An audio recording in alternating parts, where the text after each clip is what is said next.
So if you think about things like the All Black National Convention, you can go in and create things that can make a difference on a broader scale.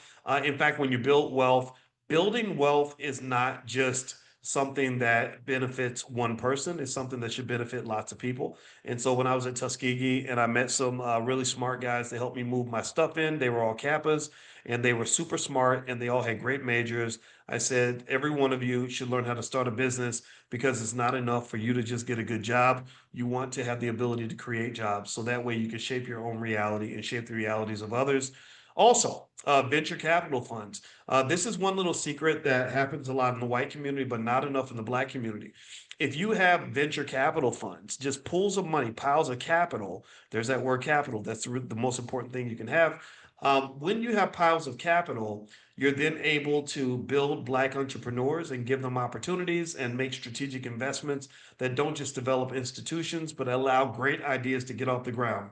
One of the reasons that trillions of dollars in black wealth disappears is because we have a lot of these, $1 million ideas that can't move because the founder can't raise $10,000, right? We have to stop that, and by basically getting to that stage where instead of just saying things like go to school and major in something that's going to get you a job, you're actually thinking about school in a broader sense. A school, in my view, should not just come with skill and learning. It should come with capital to back up the application of all these great ideas that you have. So you spend all this time learning all this stuff and you want to apply it. Well, you have to have somewhere to apply it. So instead of having a million business majors at a bunch of different HBCUs, we should have a million kids that know how to develop businesses. And then once they get that high level skill to develop business, they then get capital to allow them to actually go do it. So instead of saying, where's the business located that I can work for? They can say, there's no business here.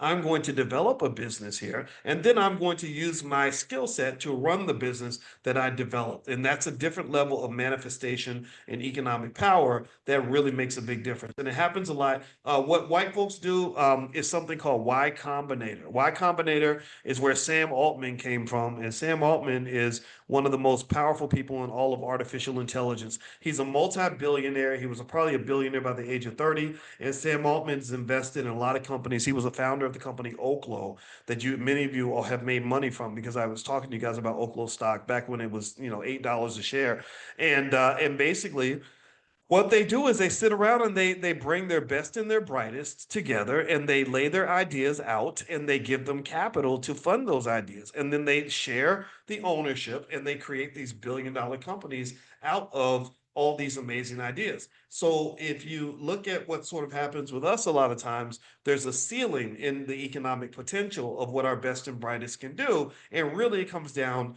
to access to capital as well as the ability to extract whatever capital you have access to develop an institution. If you're thinking like a developer, you have a broader kind of consciousness than somebody who's thinking like somebody who has to sort of jump into something that's already made. It's like the difference between knowing how to drive a car versus knowing how to create and design a car, right? Or the difference between driving a path that someone told you versus sitting down and mapping out the path, right? So you're going to another level of thinking.